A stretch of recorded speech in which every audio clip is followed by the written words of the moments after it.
지난 월요일에 집에 있는데 저희 딸이 아빠 저하고 영어 타이핑 시합할래요? 그러더라고요. 이제 많이 컸는지 저하고 영어 타이핑 시합하자는 거 때문에 제가 우스워서 그래 한번 해보자 그랬거든요. 근데 영어 타이핑을 하는데 그냥 타이핑을 하는 게 거기에 아니라 어떤 스토리가 담겨져 있더라고요. 근데 타이핑을 한참 하다 보니까 뭐가 보였냐면 이솝 우화에 대한 이 역사를 자세히 기술하고 있는데 그 얘기 읽다가 재밌구나 그런 생각이 들었습니다. 우리가 잘 아는 이 이솝 우화는요, 아이소피카라고 하는 사람이 지은 우화입니다.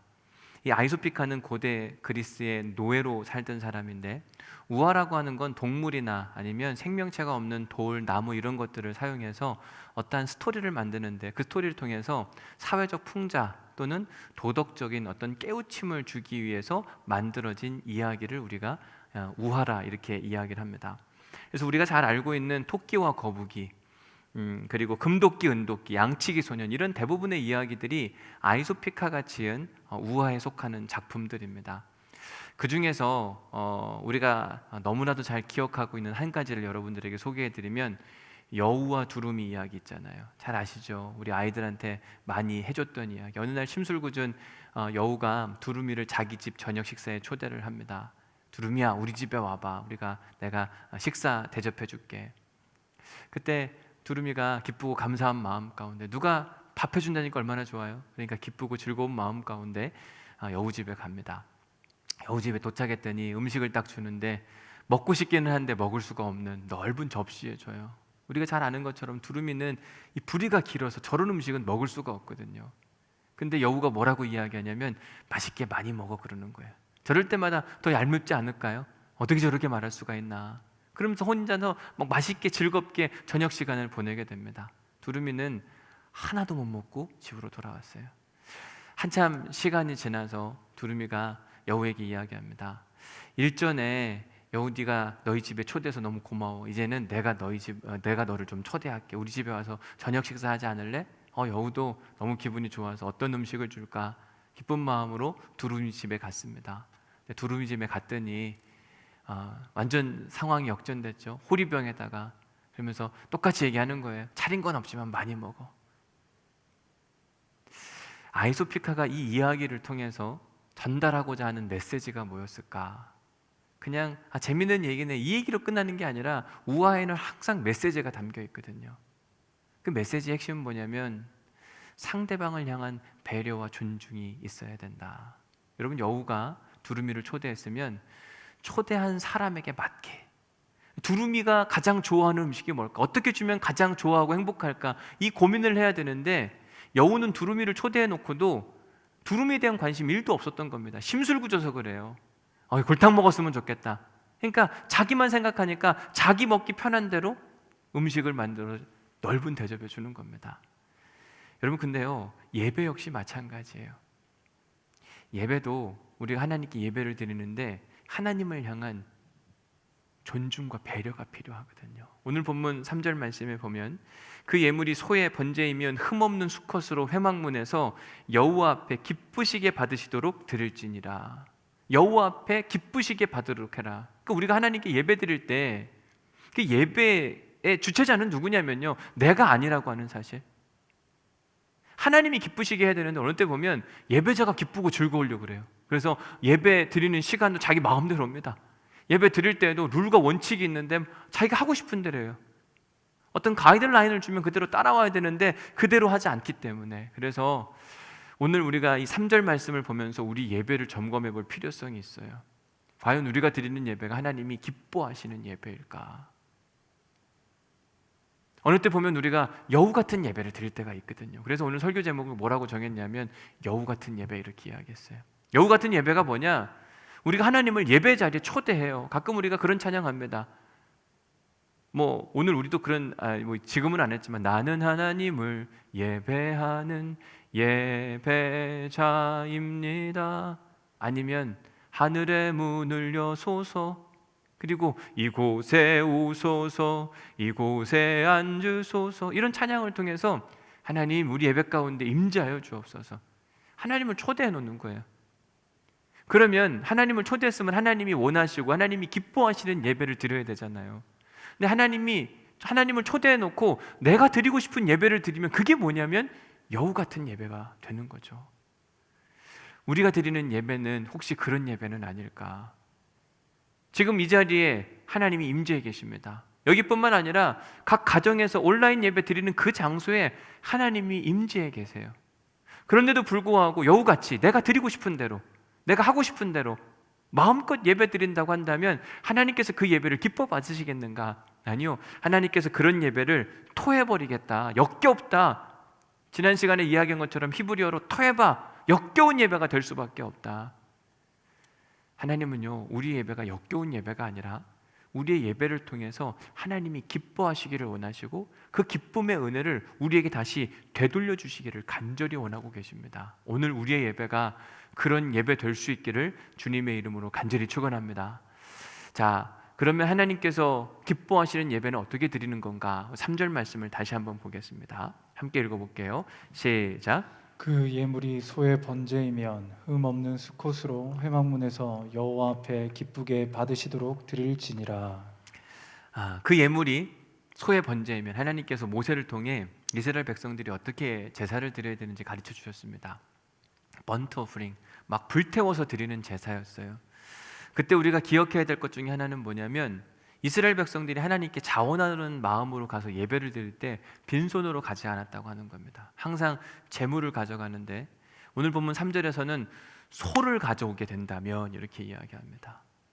희생제물로 소를 가져온다. 여러분, 소는요 목축업을 하는 이 농부들에게 거의 재산 목록 1등에 해당하는 거예요. 왜 하나님은 이런 소, 비싼 소, 그것도 그냥 소가 아니라 황소, 수컷을 갖다가 바치라 그러잖아요. 한국적 정서로 보면 황소를 가져오라 이렇게 이야기를 하는 겁니다. 왜 하나님은 이런 소의 제물을 원하시는 건가? 어떤 분들은 오해하실 수도 있죠. 하나님은 비싼 거 좋아하시나 보다. 근데 여러분 10절 말씀 보시겠어요?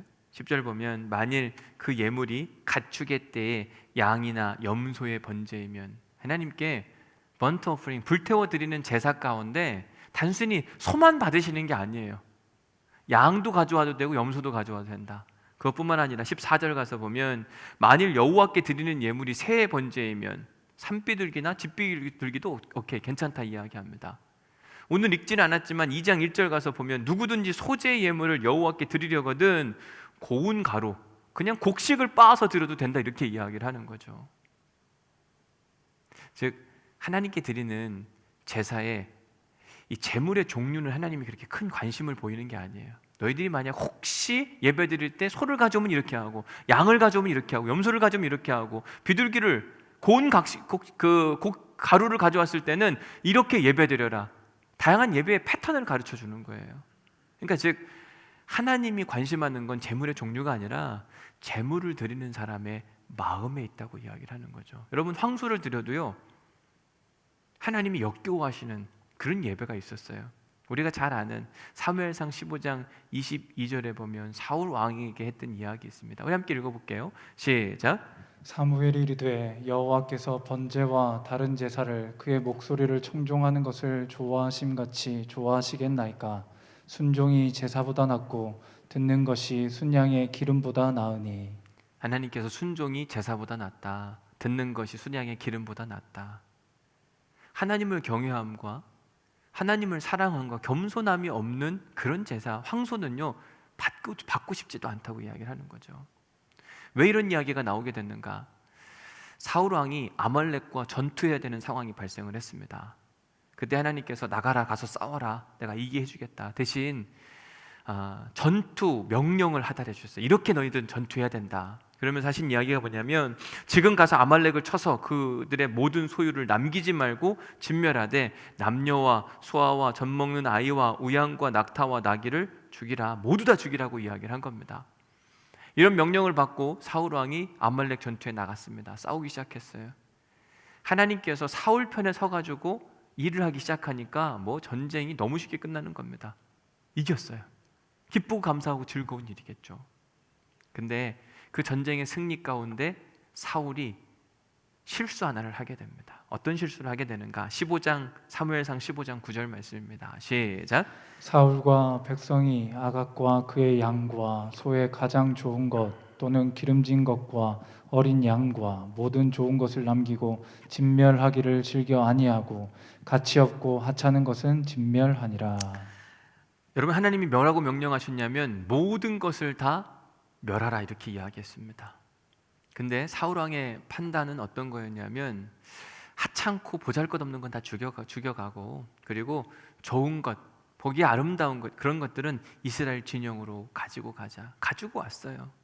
그러자 하나님의 선지자 사무엘이 사울 왕에게 묻습니다. 왕이시여, 지금 이게 무슨 소리입니까? 분명 하나님께서 명령하지 않으셨습니까? 그 전쟁에서 이기면 그들이 가지고 있었던 모든 것들은 다 진멸하라고 그랬는데 왜 제 귀에 가축 소리가 들리는 겁니까? 속상해서 물었어요.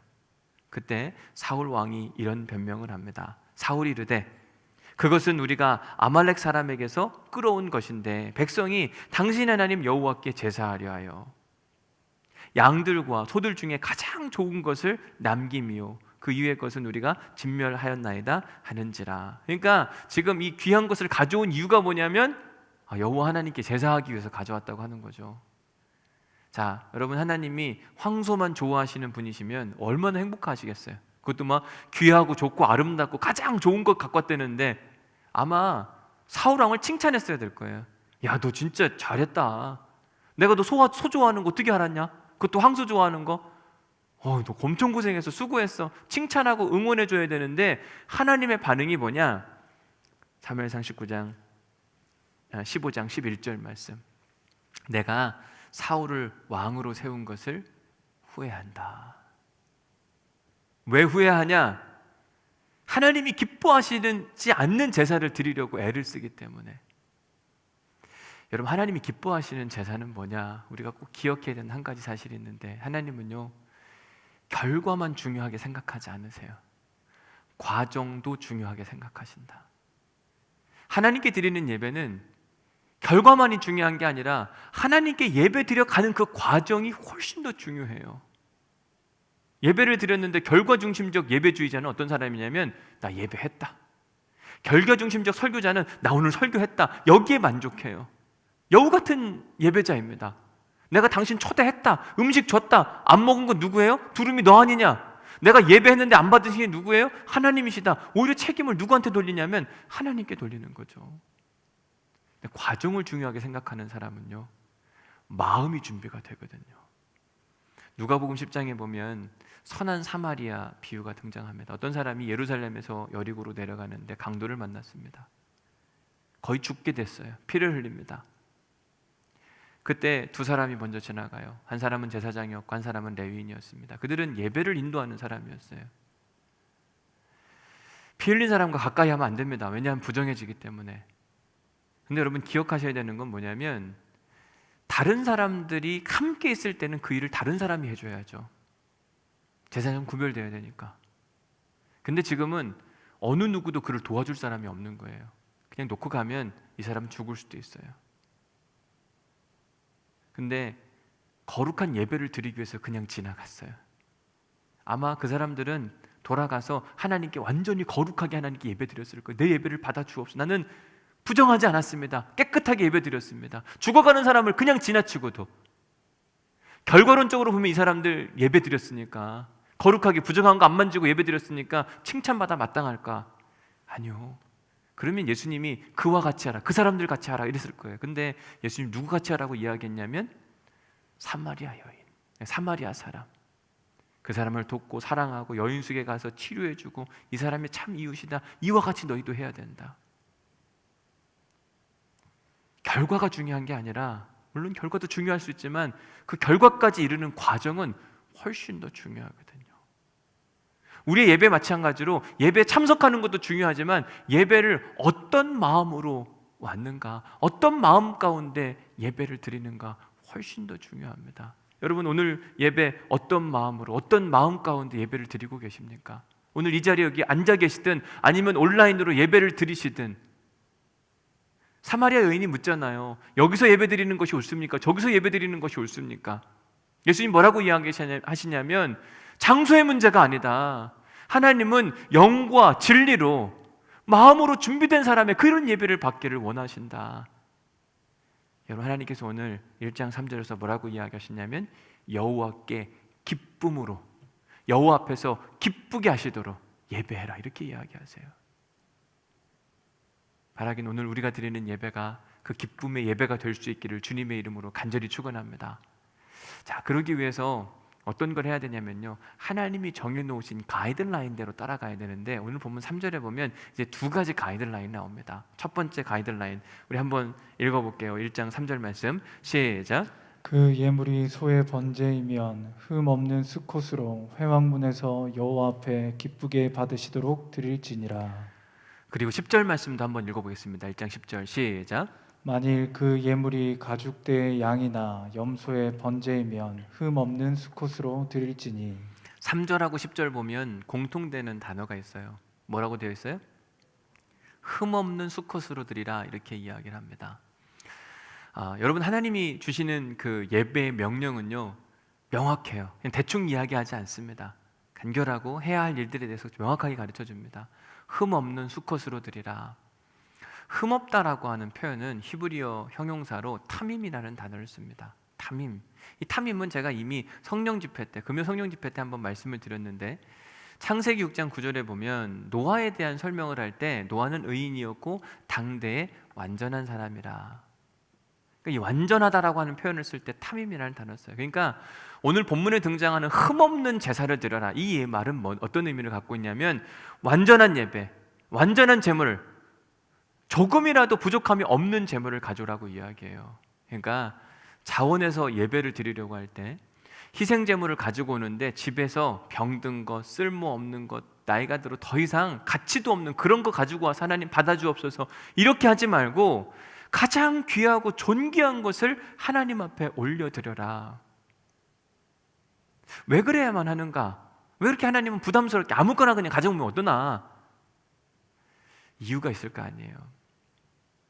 이렇게 생각해 보시면 됩니다. 예를 들어서 제가 이제 일을 마치고 집에 들어갔어요. 배가 고픈데 우리 아이들이 만약에 먼저 열심히 피자를 먹었어요. 맛있는 피자 먹고 배고프다 그랬더니 아빠 이거나 좀 드시겠어요? 그러면서 우리가 먹다가 너무 맛있어가지고 배불러가지고 남긴 건데 이거나 좀 드시면 좋겠다고. 만약 우리 아이들이 저한테 그러면서 피자를 건넨다면 듣는 아빠는 기분이 어떨까요? 이 자식들이 아빠를 뭘로 생각하는 거야? 그런 자식들은요, 뭘 더 해주고 싶은 마음이 조금도 없을 겁니다. 예배는 하나님의 존재의 가치를 인정해드리는 행위거든요. 우리나라에서 제일 비싼 몸값의 운동선수가 류현진이라고 하는 선수라 그러더라고요. 얼마 전에 그가 받는 연봉을 공개한 적이 있는데 1년에 220억을 번대요. 와, 어마어마한 거죠. 토론토라고 하는 캐나다의 구단이 그를 스카우트해 갔는데 220억. 왜 토론토라는 구단은 220억을 주고 류현진 선수를 영입해 갔을까? 그 사람의 가치 때문에 그런 거예요. 근데 그 류현진 선수가 자기를 그렇게 영입해 간 토론토 구단을 향해서 뭐라고 이야기했냐면, 내가 내 존재의 가치를 인정받으니까 더 열심히 뛰게 되더라. 여러분, 우리가 하나님께 예배 드릴 때 흠 없는 예배를 드려야 되는 이유가 거기에 있어요. 흠 없는 예배를 드리는, 최선의 최고의 예배를 드리는 사람들은요, 하나님의 존재의 가치를 인정해 드리는 거예요. 하나님, 내가 이 가장 귀한 것을 하나님께 올려드리는데도 전혀 부족함이 없습니다. 너무 감사함, 기쁘고 은혜입니다.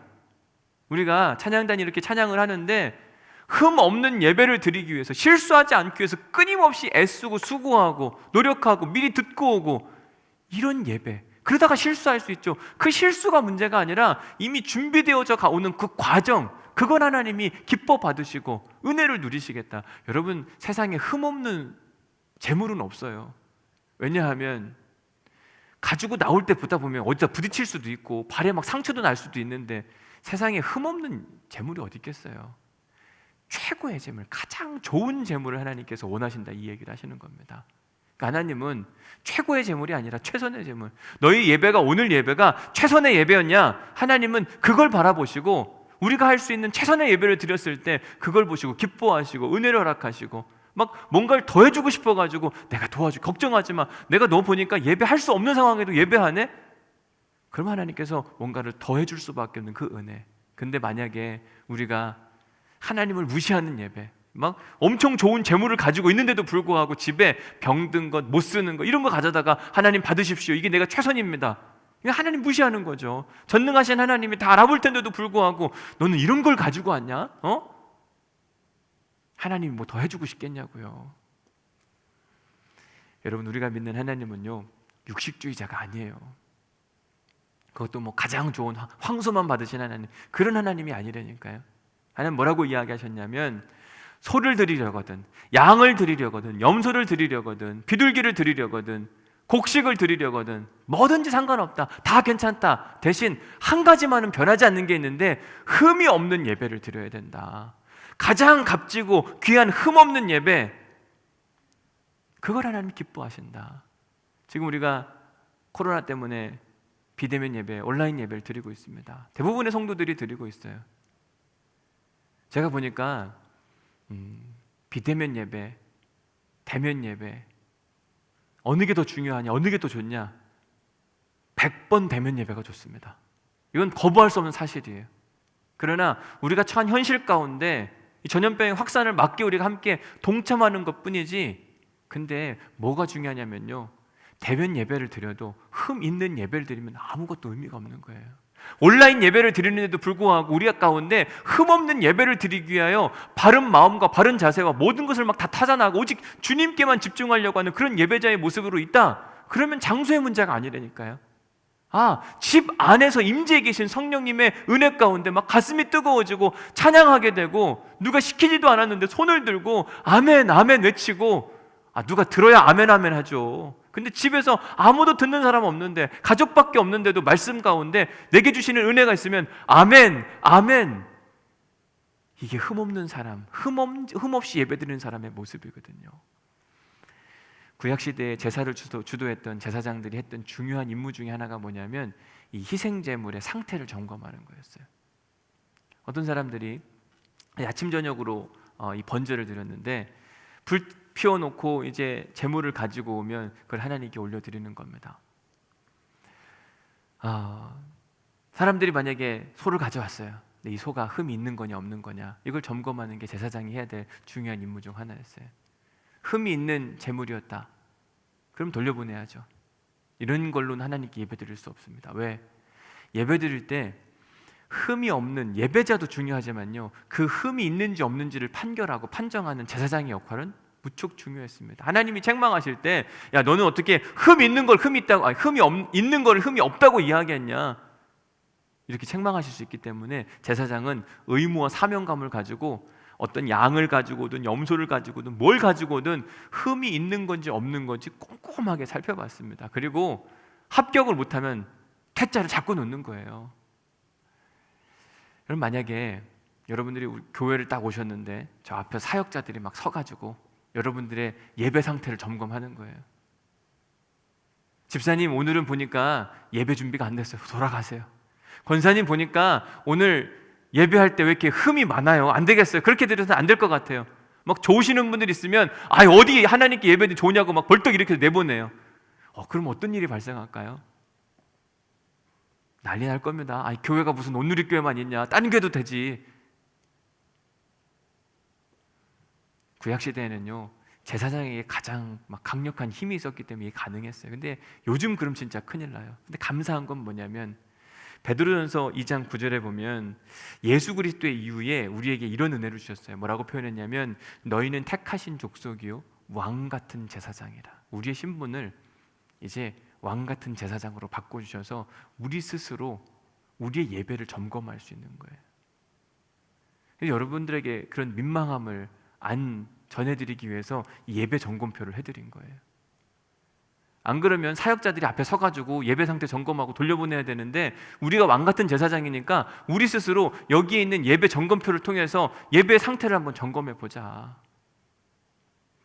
여러분, 예배 점검표 보면 1번부터 5번까지는 예배 전에 우리가 체크하셔야 돼요. 오늘 아침에 일어났을 때 가장 먼저 예수님을 생각하셨습니까? 오늘 가족들과 대화 가운데, 남편과 아내와 자녀들 대화 가운데 예수님 마음으로 이야기하셨습니까? 오늘 교회 오는 길에 기대감이 있었습니까?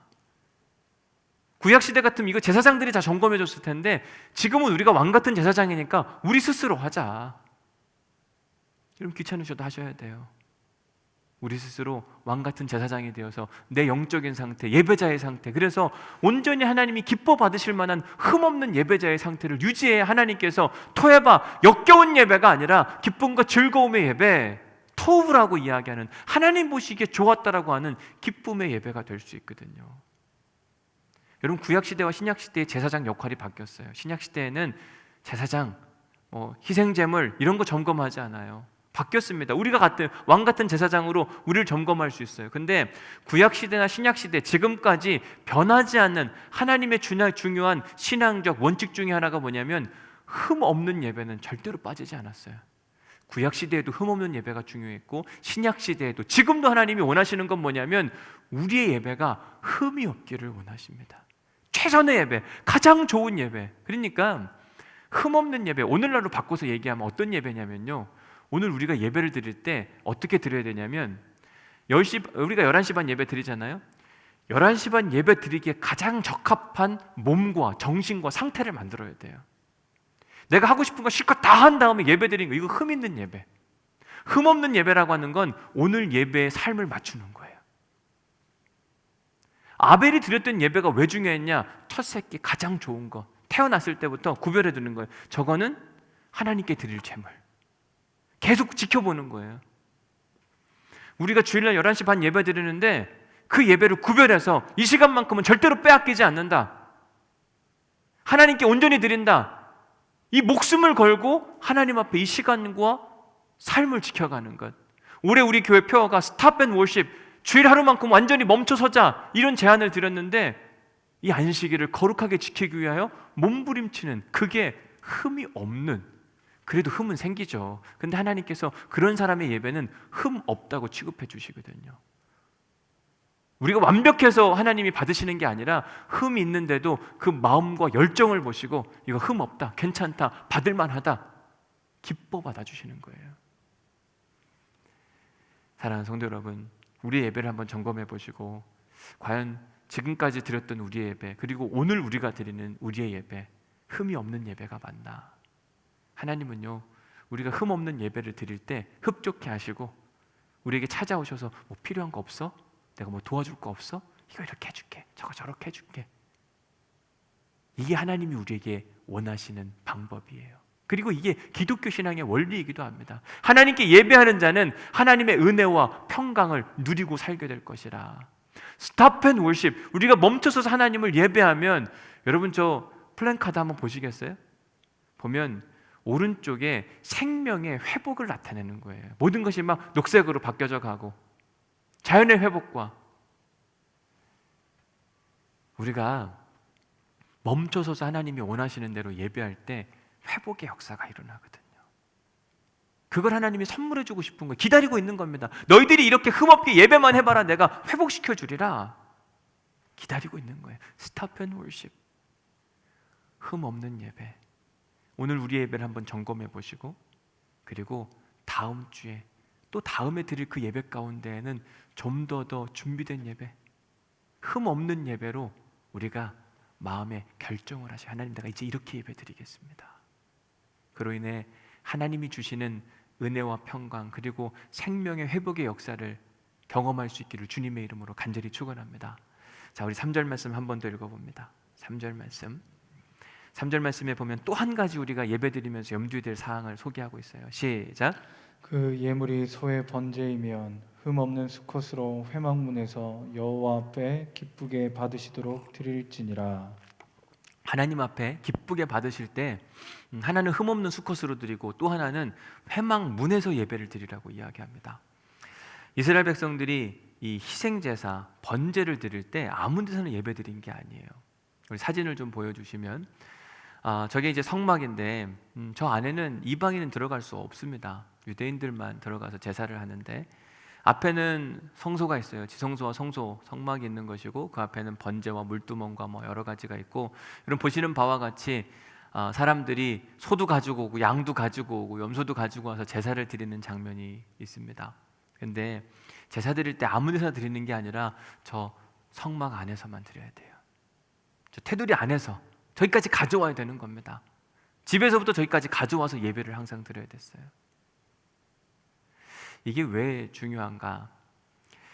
미국 앤드류 유니버시티에서 구약학을 가르치는 로이 게인이라고 하는 박사가 있는데, 이 교수님이 이 회막문에서 드리는 예배에 대한 부분을 다음과 같이 설명합니다.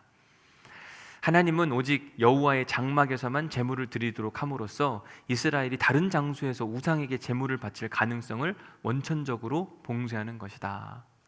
그러니까 당시에 황소, 그러니까 뭐 수컷 소의 제사를 드리는 건요, 유대인들에게만 있었던 게 아니에요. 다른 종교에서도 이런 일들을 하곤 했습니다. 그래서 구분하기 위해서 반드시 너희들이 이 소의 제사를 드릴 때 어디 와서 드려야 되냐면 회막문 안에서 드려야 된다. 우상 숭배에 빠지지 않기 위해서 첫 번째 수단. 두 번째는 뭐냐면요, 또한 장막에서만 제물을 드리려 해야 한다는 규정에는 예배자가 제물로 드릴 짐승을 집에서부터 이곳 회막까지 끌고 오면서 하나님과의 관계에 대하여 깊은 묵상과 평가를 해보라는 권유를 내포하는 듯하다. 저는 이 두 번째 이유 때문에 정말 많이 은혜를 받았어요. 보십시오. 어떤 사람이 자원하는 마음으로 하나님께 번제를 드리고 싶은 겁니다. 그럼 첫 번째 해야 되는 게 뭐냐면 어떤 제물을 갖다가 제사를 드릴까 고르는 거죠. 소, 양, 염소, 비둘기, 곡식 뭐든지 좋아, 괜찮아. 자기가 드릴 수 있는 최고, 하나님의 가치를 인정해 드리면서 최고의 것을 골랐어요. 그럼 그걸 가지고 집에서부터 회막까지 와야 되는 거예요. 장막 있는 그곳까지 와야 되는 겁니다. 그런데 오면서 마음이 흔들릴 때가 있잖아요. 내가 소를 골랐는데 소를 보니까 너무 비싸고 좋은 거 있잖아요. 이거 양으로 가져오면 얼마나 좋았을까, 염소로 대체했으면 얼마나 좋았을까. 우리도 가끔 하나님 앞에 헌금할 때 생각해 보면 얼마를 헌금할까 마음에 막 근심과 염려, 돈 집어넣었다가 나중에 뺏지 않아요? 이럴 때가 분명히, 마음이 흔들릴 때가 분명히 있다니까요. 창세기 22장에 보면 아브라함이 이삭을 바치는 장면이 등장을 합니다. 하나님께서 아브라함에게 물으세요. 아브라함아, 너 나 사랑하냐? 네, 주님 사랑하죠. 얼만큼 사랑하는데? 엄청 사랑하죠. 모든 걸 다 들여 사랑합니다. 그러면 그 사랑하는 증거를 좀 보여줘. 어떻게 그 증거를 보일 수 있습니까? 너 하나밖에 없는 아들 있지, 백세 얻은 아들. 그 아들 사랑하잖아. 그 아들보다 나 사랑해? 그럼요. 그럼 그 아들 한번 바쳐봐. 근데 그때 보면 번제로 드리라고 이야기해요. 번트 오프링, 똑같은 단어를 씁니다. 창세기 22장 2절 말씀 읽어볼게요. 시작. 여호와께서 이르시되 내 아들 내 사랑하는 독자 이삭을 데리고 모리아 땅으로 가서 내가 내게 일러준 한 산 거기서 그를 번제로 드리라. 번제는 히브리어로 올라거든요. 올라. 말이 한국말하고 약간 비슷한 것 같은데, 향기로운 제사를 태워서 올려드린다. 올라. 이게 번제예요. 하나님께서 아브라함에게 번제 올라의 제사를 드리라고 이야기했어요. 근데 이삭을 데리고 가라고 이야기하는 거죠. 번제는 이미 말씀드린 대로 의무 예배가 아니라 선택의 예배. 아브라함도 선택할 수 있었어요. 이삭을 드릴 수도 있고 안 드릴 수도 있고, 아브라함의 선택. 근데 아브라함은 아멘하고 순종하는 마음으로 이삭을 데리고 다음날 아침 일찍 하나님께서 지시한 곳. 여러분, 아브라함이 아무데나 가가지고 제사를 드린 게 아니에요. 하나님이 그에게 지시한 곳 모리아 땅으로 가라. 그 당시에 아브라함은 부엘세바에 살고 있었고 모리아 땅은 한 사흘길을 걸어가야만 했습니다. 사흘길 걸어가면서 아브라함이 무슨 생각했을까요? 얼마나 마음이 복잡했을까요? 지금 내가 가서 내 자식을 잡아서 하나님 앞에 번제로 올려드려야 돼요. 막 불태워드려야 되는 겁니다. 그걸 아브라함이 지켜봐야만 했어요. 아들을 그렇게 보낼 때 아버지 심정이 얼마나 막 힘들고 어려울까 뻔히 아는데 가면서 하나님 앞에 끊임없이 기도했을 겁니다. 하나님, 이거 진짜 맞는 건가요? 옳은 건가요? 하루가 지나고 이틀이 지나고 3일이 지날 때까지 계속해서 끊임없이 하나님 앞에 질문하면서 하나님과의 깊은 관계를 쌓아가는 거예요. 그런데도 하나님이 가라. 이삭을 데리고 모리아 산까지 올라갔습니다. 제단을 쌓고 이삭을 붙들어서 거기에 올려놔요. 이때 아브라함의 마음이 얼마나 힘들었을까. 그냥 그 아브라함을 잡아 죽이는 신용을 하는 게 아니에요. 지금 왜 하나님이 이런 요구를 하시는지 그 이유는 모릅니다. 그런데 그냥 한번 순종해 보기를 소망하는 마음, 그리고 그 하나밖에 없는 그 아들을 바치려고 지금 칼을 들었어요. 여러분, 여기에 뭐가 있냐면요, 하나님의 존재 가치를 인정하는 그 행위가 담겨 있는 거예요. 그러자 하나님께서 극적인 순간에 멈춰 더 이상 안 해도 돼. 그러면서 뭘 발견하게 하시냐면 거기 모리아 산에 있는 양 한 마리를 발견하게 하셨어요. 만약에 아브라함이 하나님 뭐 모리아 산까지 갑니까? 내가 가까운 데서 드릴게, 걱정하지 마세요. 그 근처 인근의 산에서 드렸다고 해봅시다. 여기 지금 모리아 산에 있었던 그 양을 못 만난다니까요. 내가 드리고 싶은 곳에서 아무렇게나 예배 드리는 게 아니라 하나님이 지정해 놓으신 그 장소에 갔더니 거기에 양이 있었고 그 양을 통해서 은혜를 누렸지. 만약에 아브라함이 의로운 행위 한 거예요. 이삭 바치라고 그랬을 때 인근에 가가지고 얼른 해야 되겠다. 인근 산에 가가지고 막 제사 혼자서 막 드렸다고 해봅시다. 그러면 인신제사 한 거예요. 자기 아들 바친 거. 하나님 진짜 원하신 그게 아닌데. 우리가 지금 코로나로 함께 모이지 못하고 있어요. 오늘 날씨 엄청 춥잖아요. 지난 한 주간 또 엄청 춥고, 교회 안 오니까 온라인으로 들으시는 분들 엄청 편하고 좋으실 거예요. 밖에 지금 엄청 춥거든요. 제가 이렇게 2층에서 3층 올라가다가 창문 열어놔가지고 이렇게 봐서 막 바람이 들어오는데 칼바람이에요. 부산 따뜻하다 그러는 다 거짓말이에요. 엄청 춥습니다. 이 추운 날 집에서 예배 드리니까 얼마나 좋아요. 행복하고 따뜻하고. 근데 성경에 뭐라고 되어 있냐면 회막문 앞에까지 나오래잖아요. 마음에 부담감이 있으셔야 돼요. 우리가 집에 있으면서 야, 이거 편하고 좋네, 여기서 계속 예배 드리면 좋겠다. 여러분 이미 타락한 거예요. 내가 지금 성전에 가서 예배를 드려야 되는데 그러지 못함에 대한 안타까움, 속상함, 억울함, 답답함이 살아있어야 회막문 안에서, 여러분 몸은 집에 있을지 모를지언정 여러분들의 마음은 이미 회막문 여기 안에 있어야만 한다니까요. 그 간절함이 살아있는 사람들, 그런 예배를 하나님 기뻐 받으신다. 집에서 온라인 예배를 드리는 게 중요한 게 아니라 여러분들의 마음이 집에 계속 있냐, 아니면 성전 안에 이 사모하는 마음이 살아있느냐, 이게 예배의 승패를 좌우하는 겁니다. 근데 어느 순간 우리가 익숙해진다니까요. 온라인 예배가 이렇게 편하고 좋은데, 신앙생활 다 잘 되는데. 신앙생활 잘 되는 게 아니에요. 예배는요, 혼자 드리는 게 아니라 공동체로 드려야 되거든요. 함께 드리고 함께 부대끼고 함께 하나님을 찬양하고. 그렇지 않으면 각자 집에서 예배하라 이렇게 했을 거예요. 근데 하나님은요, 함께 모여 예배 드리기를 원하시거든요. 하나님이 기뻐 받으시는 예배, 오늘 3절 말씀을 봤는데 두 가지를 이해하겠습니다. 하나님 기뻐 받으시는 첫 번째는 흠 없는 수컷, 가장 최선의 예배, 최선의 몸 상태, 최선의 이 예배를 집중하는 그 모습들이 필요하다. 또 하나는 몸은 집에 있을지언정 마음은 어디 있어야 되는가? 회막문 안에, 성전에 오고 싶은 그 간절한 마음이 살아있어야 된다. 이 사모하는 마음 가운데 하나님과 친밀한 교제가 이루어지거든요. 집에 있으면 편한데, 편한 예배는요, 다음 주에 설교하겠지만 예배에는 피가 있어야 돼요. 피 흘림이. 여러분 아까 여러분 사진 한 번만 다시 보여주실래요? 그 네 번째 사진. 저 예배 드리는 사람이 무슨 옷 입고 있는 것 같아요? 흰색 옷을 입고 있는 사람들이 예배 드리는 사람이에요. 근데 저기에 피가 묻어야 돼요. 그 설교는 다음 주에 할게요. 붉게 묻은 피 묻은 예배가 있어야 되는데 거기에는 희생과 헌신이 있는 거예요. 편한 예배 드리면요, 은혜가 없어요. 내가 편한 거, 그러면 하나님이 기뻐하시지 않는다니까요. 불편해야 되거든요. 불편한 가운데 하나님이 말할 수 없는 은혜를 부어주세요. 이제 말씀을 정리합니다. 오늘 묵상 질문 함께 보십시오. 은혜 받은 말씀을 한번 적어보십시오. 오늘 주신 말씀을 통해서 어떤 말씀이 나한테 은혜가 되었는가 한번 적어보시면 되겠습니다.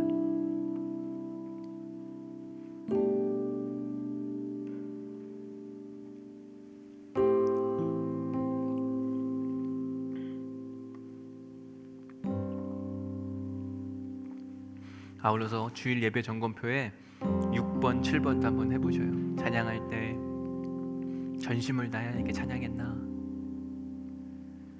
7번째, 예배 중에 하나님 주신 말씀이 있나 한번 체크해 보셔요.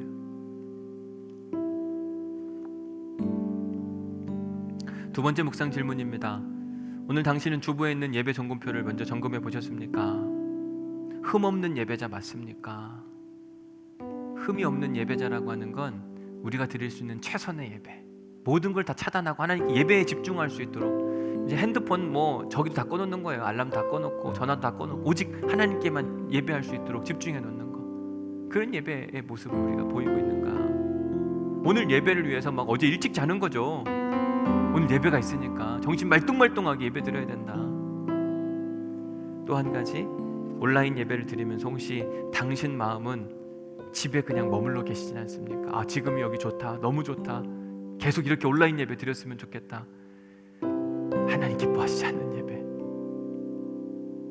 성전을 사모하고 함께 모이기를 소망하고 이런 예배 가운데 나와야 된다. 마지막 세 번째 질문입니다. 당신은 혹시 여우 같은 예배자 아닙니까?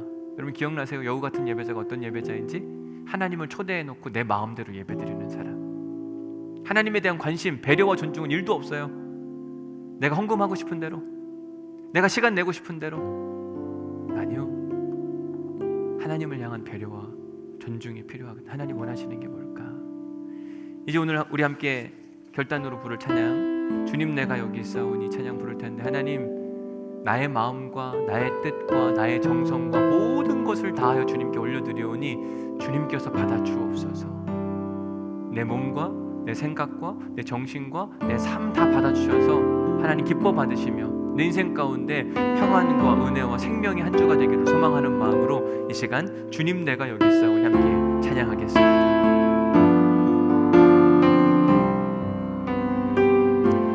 주님 내가 여기 있사오니 나를 보내소서.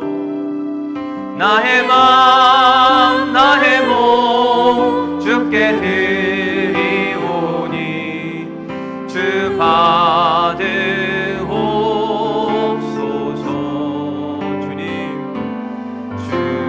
내가 여기 있사오니 나를 써주소서. 나를 써주소서. 가진 것 모두 다 주께 드리오니 주가. 우리 다시 한번 찬양합시다. 주님 내가 여기 있사오니 나를 보내주옵소서. 주님 내가 여기 있사오니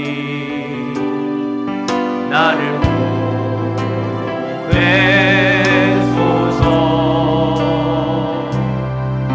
나의 맘 나의 몸 주께 드리오니 주 받으옵소서.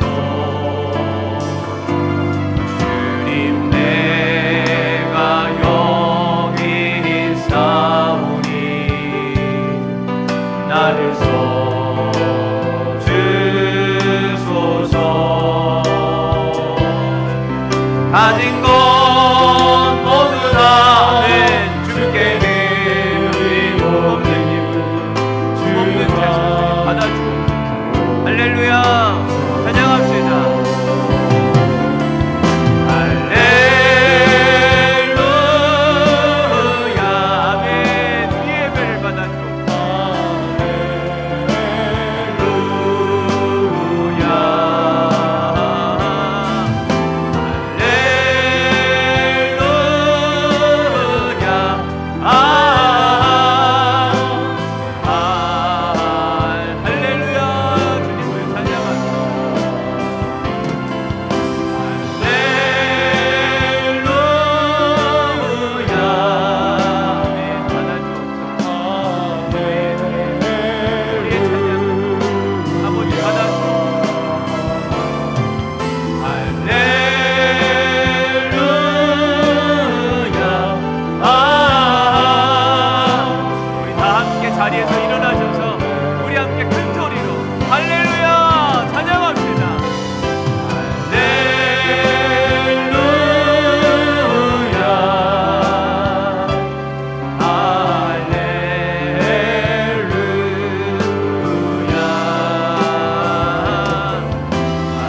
나를 받아주시옵소서. 나를